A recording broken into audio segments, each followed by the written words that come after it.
राम मंदिर में प्राण प्रतिष्ठा को सिर्फ एक दिन बाकी रह गया। उसी बीच दिल्ली के चांदनी चौक में विश्व हिंदू परिषद ने 1990 में जो कार सेवक शहीद हुए थे और जो कार सेवक वहां गए थे उनके याद में एक कार्यक्रम रखा है। इस पर बातचीत करने के लिए हमारे साथ हैं विनोद बंसल, राष्ट्रीय प्रवक्ता विश्व हिंदू परिषद। तो बंसल साहब, ये क्या है सारा प्रोग्राम जो आज? देखिए, कार्यक्रम ये नव संवत्सर आयोजन समिति और यहाँ के स्थानीय मार्केट और ट्रेड एसोसिएशन से मिलकर के किया था। चांदनी चौक का ये घंटाघर एक अद्भुत और एक प्रत्यक्ष गवाह है उन बलिदानों का, जिनके कारण जो है आज देश इस मुकाम पर पहुंचा है। हमने इस घंटाघर के सामने उन अमर शहीदों को, अमर बलिदानियों को नमन किया है, जिनके कारण आज भव्य दिव्य राम मंदिर बन रहा है। जिन्होंने संघर्ष किया, ऐसे सब कार्यसेवकों को भी सम्मानित किया गया कि जिससे कि समाज में ऐसे सब लोग आगे बढ़ते रहें और समाज जो है हमेशा से वीरों की धरा रही है। ये भारत भूमि, ये जो चांदनी चौक का एरिया है, ये मार्केट का मतलब व्यापार का हब माना जाता है। यहाँ के व्यवसायियों ने मिलकर के उन सब लोगों को चिन्हित करके ढूंढ करके उन सबको आज बुला करके उनको सम्मानित किया है। उनको एक तरह से प्रशस्ति दी है कि आपके कारण आपका जो सपना था वो पूरा हो रहा है। एक दिन के बाद रामलला विराजमान हो जाएंगे। इससे बड़ी खुशी की बात और क्या हो सकती है। सब लोग प्रफुल्लित हैं, मोदित हैं। सबको बधाई और शुभकामनाएं।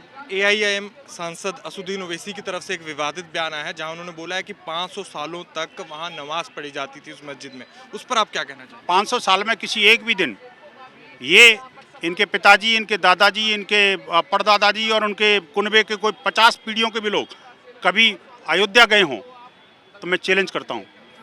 बाबरी में नमाज पढ़ने की बात करते हैं, बाबर की गाथा गाते हैं और भारत का अनाज खाते हैं। शर्म आनी चाहिए इनको। एक और बात मैं पूछना चाहता हूँ, ये कहते हैं कि ये इंग्लैंड के बैरिस्टर हैं। अरे अंग्रेजों के तलुए चाटने वाले लोग, आप बैरिस्टरी की है तो जाते ना अपने न्यायालय में।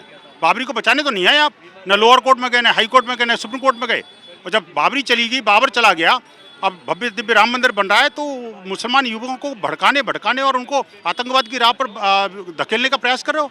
ये इतनी क्षुद्र राजनीति के लिए ये मुसलमान पार्टी को समझना पड़ेगा। अब आपको वोट मुसलमान भी नहीं देने वाले। अब सब मुसलमान भी है वो राम भक्त होने वाले हैं। कुछ दिनों बच जाओ, रुक जाइए, आप भी राम नाम जपोगे। तो ये थे हमारे साथ विश्व हिंदू परिषद के राष्ट्रीय प्रवक्ता विनोद बंसल जी, जिन्होंने आज एक कार्यक्रम रखा गया था चांदनी चौक में। जो कार सेवक शहीद हुए थे 1990 में, उनकी याद में और कार सेवक जो 1990 अयोध्या पहुंचे थे। साथ ही साथ असदुद्दीन ओवैसी का एक विवादित बयान आया था जहां उन्होंने बोला था कि 500 सालों से वहां पर नमाज पढ़ी जा रही है और वहां जो शिलाएं रखी गई थी वो कांग्रेस की सरकार में रखी गई थी। इस पर भी उन्होंने अपनी प्रतिक्रिया हमारे साथ साझा की। कैमरामैन अभिषेक भाई के साथ अनमोल नाथ बाली की नई दिल्ली से रिपोर्ट।